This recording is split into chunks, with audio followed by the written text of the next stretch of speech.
Bonsoir à tous. L'invité de l'entretien du jour aurait pu venir ici aujourd'hui nous parler de l'enseignement supérieur dans son pays, de l'éducation aussi aux Comores, mais aujourd'hui c'est de politique qu'il vient parler, de persécution politique pour être tout à fait précis.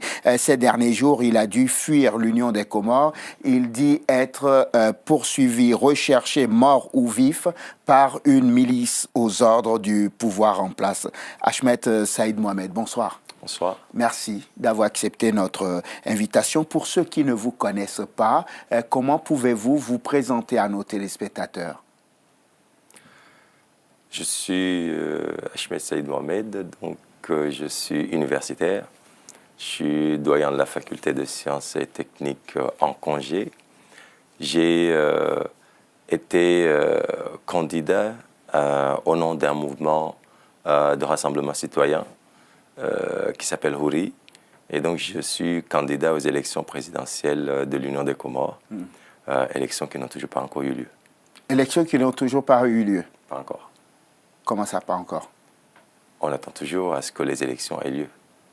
Les élections ont été interrompues, comme vous le savez, par le pouvoir en place, bien entendu. Les élections ont eu lieu, on parle des mêmes élections, de l'élection anticipée organisée dans votre pays? Tout à fait. Pourquoi vous me dites que les élections n'ont toujours pas eu lieu? Nous considérons toujours que ces élections n'ont pas eu lieu à partir du moment où le peuple n'a pas eu le droit de s'exprimer. Et donc, nous avons tous, il y avait 13 candidats, les 12 ont clairement dit ne reconnaissant pas ces élections-là et se sont retirés de l'élection et ont demandé à ce que les élections soient le processus soit interrompu. On va être précis parce que je ne veux pas que nos téléspectateurs tombent dans la confusion. Les élections se sont déroulées le 24 mars dernier dans votre pays. Et il y a eu un président qui a été élu. Il s'appelle Azali Assoumani, proclamé par la Cour suprême de votre pays. Il n'y a plus de débat sur ça. Ni les candidats de l'opposition ne se sont retirés véritablement. Ils ont contesté les résultats. Je peux être d'accord avec vous en disant qu'il y a contestation des résultats, mais ne me dites pas qu'il n'y a pas eu d'élection. Nous ne contestons pas de résultats puisque nous n'avons pas reconnu l'élection. Donc, si quelqu'un parle de résultats, si on devait contester des résultats, on serait parti à la Cour suprême pour les contester. Nous avons refusé de reconnaître ces élections bien avant que la Cour suprême déclare quoi que ce soit, bien avant que la CENI déclare quoi que ce soit. Donc, nous restons dans la même ligne, dans la même logique. En fait, c'est des thèmes de politiciens, c'est ça? Ah, c'est à vous de voir. Ex-candidat à la présidentielle, vous étiez aussi, ou vous êtes toujours doyen de la faculté des sciences et techniques, donc enseignant. Avant d'évoquer ce pourquoi je vous ai invité ce soir, je me demandais qu'est-ce que vous êtes allé faire dans la galère de la politique alors que vous étiez un enseignant et que vous auriez pu continuer à former l'élite de votre pays? Alors, je ne présente pas les choses de cette façon-là. Nous vivons dans ce pays, nous vivons une situation ou des situations qui sont, que je qualifie moi personnellement de catastrophiques. Une éducation qui est aux abois, des institutions pareilles aux abois, une université qui a perdu, à mon sens, l'idée de son autonomie, parce qu'une université, ça a des règles de cette université. Nous avions des textes qui régissent cette université, qui ont été bafoués par le monde politique, qui ont démontré qu'ils n'avaient aucune limite sur aucun texte ou aucune réglementation qui puisse exister, aucune loi qui puisse exister. Donc à partir de ce moment-là, un mouvement de contestation, un mouvement de, on va dire, de ras-le-bol général a conduit à ce que nous autres universitaires, avec beaucoup de jeunes, mais au départ c'était peut-être un mouvement qui a démarré depuis l'université, mais qui a depuis quitté l'université bien longtemps. C'est un mouvement qui a rassemblé des médecins, des avocats, des chômeurs, des agriculteurs, des pêcheurs. Donc c'est un mouvement qui a rassemblé en fait tous, comme on disait, tous ceux qui considèrent que le logiciel utilisé dans notre cher pays n'était plus du tout ce qu'il fallait passer à autre chose. Donc c'est ça. qui nous a amenés dans ce que vous appelez cette galère, ce que nous appelons une nécessité pour que nous puissions passer à un autre, on va dire, à une autre société, une autre vision. Oui, du coup, vous vous êtes fait le porte-parole de tous ceux qui contestent d'une façon ou d'une autre ou qui ne sont pas satisfaits de la façon dont le pays est géré et vous vous êtes engagé en politique. C'est ça? Ouais, c'est exactement ça. Je me suis engagé dans cette bataille au nom de comme on disait pendant cette période-là, de tous ceux qui ne disent rien ou quand ils disent quelque chose, personne ne les écoute. En d'autres termes, la majorité de la population. Vous étiez donc candidat du URI, c'est ça? URI, oui. URI. C'est quoi URI véritablement? URI, c'est un mouvement de rassemblement citoyen que nous qualifions de révolutionnaire parce que nous avons voulu et nous voulons révolutionner notre pays pour en finir avec un système, une caste qui dure depuis des années, une répétition des bêtises de politico-politiciens pendant des années. Et nous avons pensé proposer autre chose, une autre vision, une autre démarche, une autre façon, comme on dit, penser les comment autrement. Et ça, nous considérons que c'est possible, c'est toujours possible. Et c'est ça le mouvement URI. On m'a dit que votre épouse a été interpellée, interrogée. Est-ce que vous confirmez d'abord cette information? Mon épouse a été interpellée en début de soirée. Elle a été gardée dans les mains de la police pendant 3 ou 4 jours. Et aujourd'hui, elle est en résidence surveillée avec le minimum de mouvement possible qui lui est accordé. Résidence surveillée, vous dites. Qu'est-ce qui lui est reproché officiellement? Officiellement, je n'ai pas eu du tout de contact avec elle depuis un certain temps, donc je ne peux pas vous dire de quoi elle est accusée, mais pas que elle. Je parlerai de tous les militants qui sont arrêtés. Je n'ai toujours pas réussi à avoir de contact avec eux puisqu'on leur a interdit tout téléphone, tout moyen de communication. Ils sont, pour ma part, ils sont en prison. On va parler de vous, parce que j'ai voulu vous faire venir dans cette émission parce que j'ai appris, et vous êtes là pour me le confirmer, que les autorités de votre pays vous recherchent activement. Pourquoi vous recherchent-elles? Aussi, une deuxième question que je vous dirais de leur poser à eux. Mais vous devrez le savoir. Personnellement, j'ai été appelé une première fois, j'étais arrêté une première fois à la suite d'une marche pacifique. Donc on a été gardé 3 heures à la gendarmerie. Parce que vous avez enfreint les lois de votre pays? On n'a enfreint aucune loi, on a fait une marche pacifique, on ne savait pas que c'était interdit. On n'a cassé aucun mur, aucune porte, aucune vitre, on n'a rien fait du tout. On a juste tous les candidats, main dans la main, accompagnés par la population. On a fait une marche pacifique. On ne savait pas que c'était ce qu'on peut appeler enfreindre la loi. Ensuite, quelques jours après, j'ai été appelé à la gendarmerie, donc par téléphone, tout simplement. Ils m'ont appelé, ils m'ont dit « On vous attend à la gendarmerie ». Je suis à la gendarmerie, donc on m'a expliqué un certain nombre de choses par rapport à l'interdiction de manifester, l'interdiction d'attroupement, etc. etc.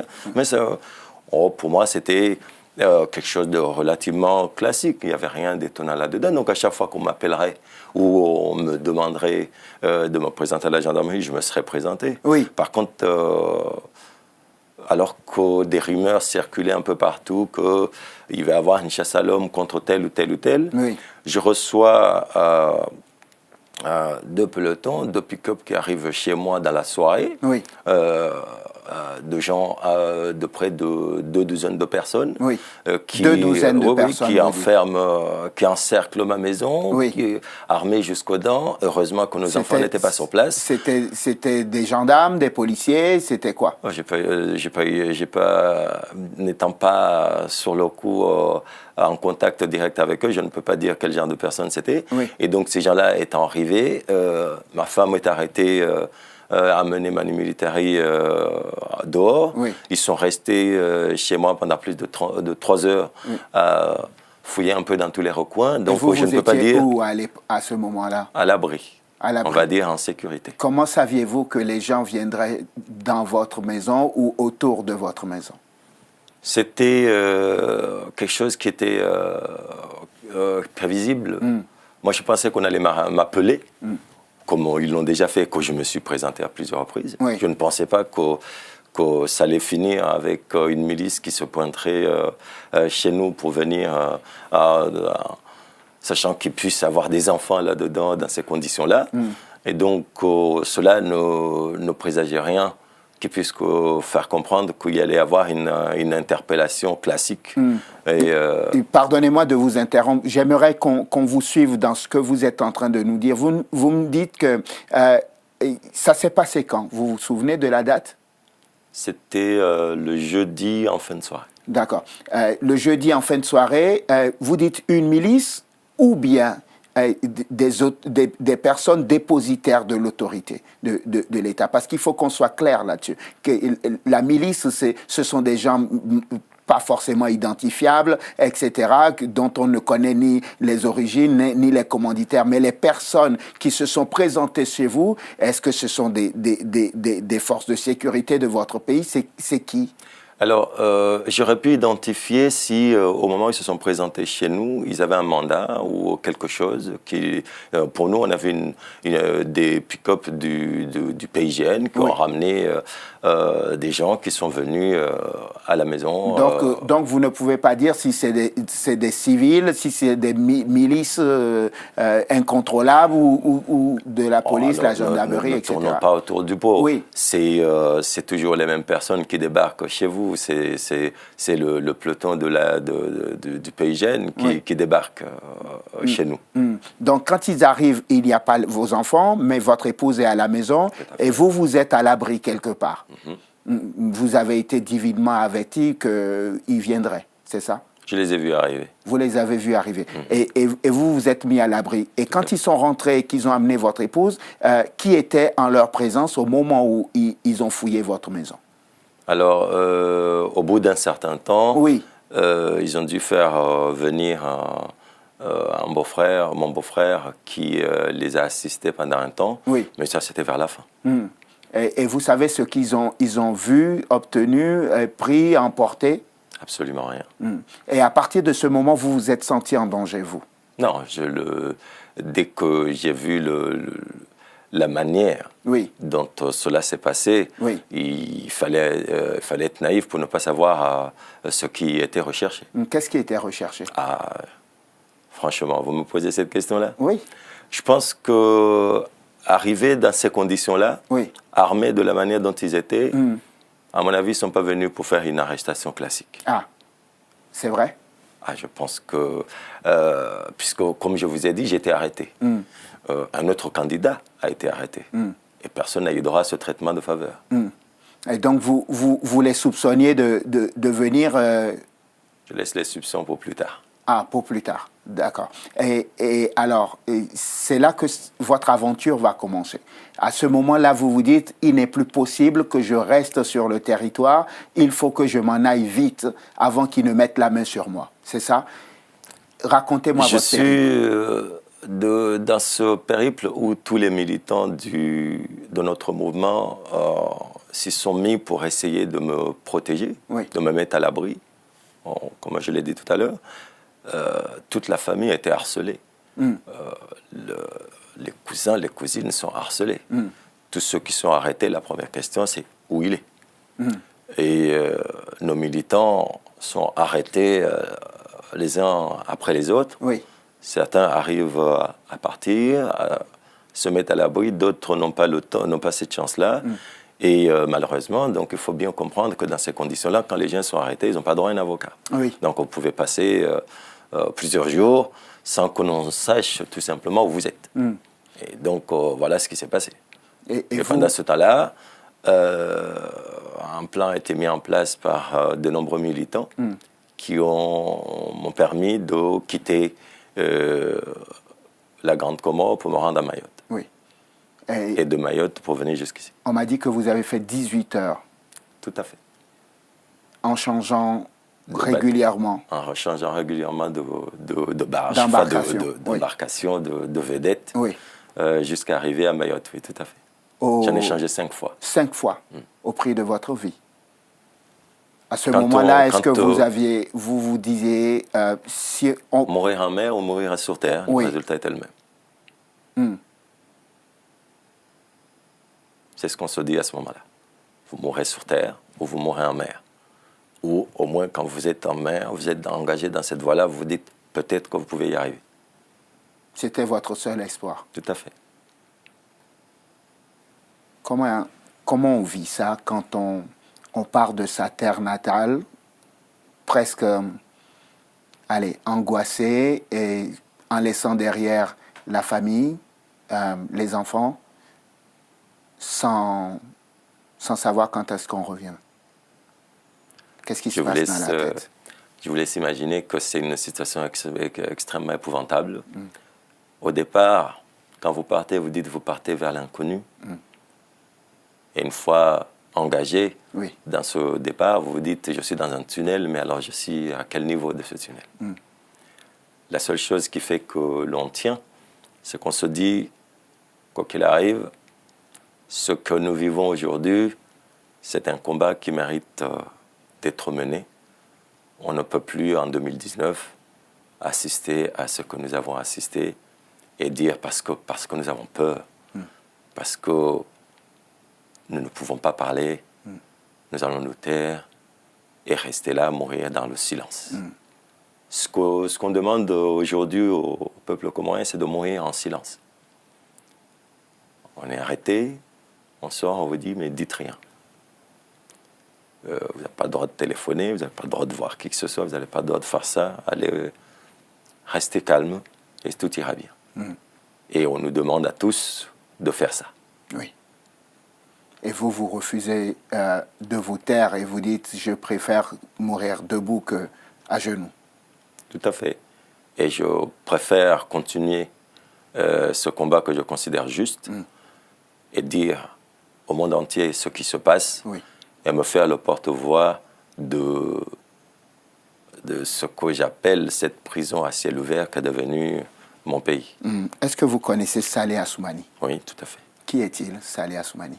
Un très grand ami, un grand militant. Nous militons dans beaucoup de causes ensemble depuis plusieurs années. Nous avons fait le lycée ensemble.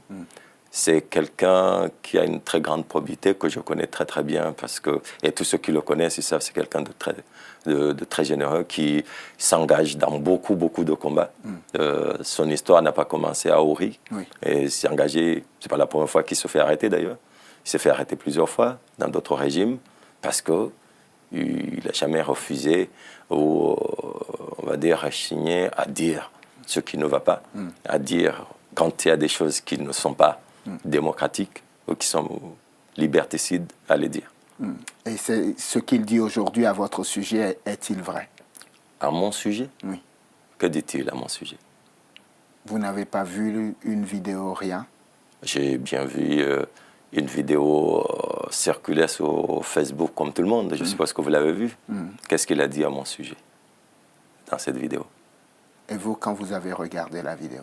Il n'a pas parlé de moi. Je crois qu'il y a un seul moment qu'il prononce mon nom, c'est quand il dit « J'étais dans le mouvement Hori où nous soutenions tel candidat à Ahmed Saïd Mohamed ». Je n'ai pas souvenir d'un moment où mon nom est revenu. Donc quand vous dites à mon sujet, moi personnellement, ou à notre mouvement. Vous préférez mettre ça sur le dos de votre mouvement? Non, je mets quoi sur le dos de notre mouvement? Et le projet d'évasion du journaliste Agua? Le projet d'explosion du pont de Bangoy? Je ne sais pas si c'est quand la dernière fois que vous avez visité les Comores.